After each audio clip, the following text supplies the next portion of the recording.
खोकर पानी का मजा ही कुछ और है। खोकर पानी का मजा ही कुछ और है, रोकर मुस्कुराने का मजा ही कुछ और है। हार तो जिंदगी का हिस्सा है मेरे दोस्त, हार तो जिंदगी का हिस्सा है मेरे दोस्त, हारने के बाद जीतने का मजा ही कुछ और है। हाल ही में राष्ट्रीय महिला दिवस कब मनाया गया? ठीक है बेटा, पहला क्वेश्चन है आपका, हाल ही में राष्ट्रीय महिला दिवस कब मनाया गया? तो उसका आंसर है बेटा 13 फरवरी को। हाल ही में राष्ट्रीय महिला दिवस 13 फरवरी को मनाया गया। और बेटा ये किसकी जयंती पर मनाया जाता है ये भी आपको पता होना चाहिए। तो ये सरोजिनी नायडू, ध्यान रखना बेटा, सरोजिनी नायडू की जयंती पर, है ना, जन्म दिवस पर मनाया जाता है, ये आपको ध्यान रखना है। और हर साल ये 13 फरवरी को मनाया जाता है राष्ट्रीय महिला दिवस।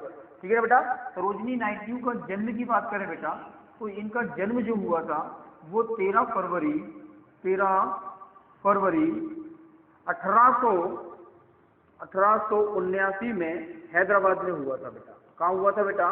तो इनका जन्म हुआ था 13 फरवरी 1879 को हैदराबाद में हुआ था सरोजिनी नायडू का जन्म। बेटा ये कौन थी बेटा?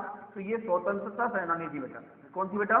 स्वतंत्रता सेनानी थी। और साथ ही बोले बेटा ये कवित्री भी थी। कौन थी बेटा? कवित्री भी थी, ये मतलब कविता लिखती थी ये, तो कवित्री भी थी और स्वतंत्रता सेनानी थी बेटा ये, है ना। इनका जन्म 13 फरवरी 1879 को हुआ था हैदराबाद में। और इन्हीं की जयंती पर हर साल राष्ट्रीय महिला दिवस मनाया जाता है। ठीक है ना बेटा। अच्छा, इनकी बात करें तो इन्होंने कौन कौन से स्वतंत्रता सेनानी में अपना भाग लिया था? तो बेटा आपने सुना होगा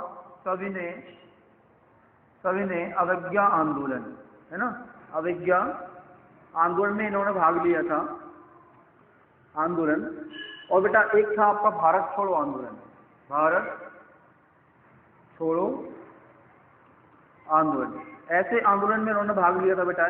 कि भारत की प्रमुख स्वतंत्रता संग्राम सेनानी के रूप में ये जानी जाती है। और इन्हीं के जयंती पर जो है ना हर साल राष्ट्रीय महिला दिवस मनाया जाता है, आपको याद रखना है। इनका जन्म 13 फरवरी 1879 को हैदराबाद में हुआ था, ये आपको याद रखना है।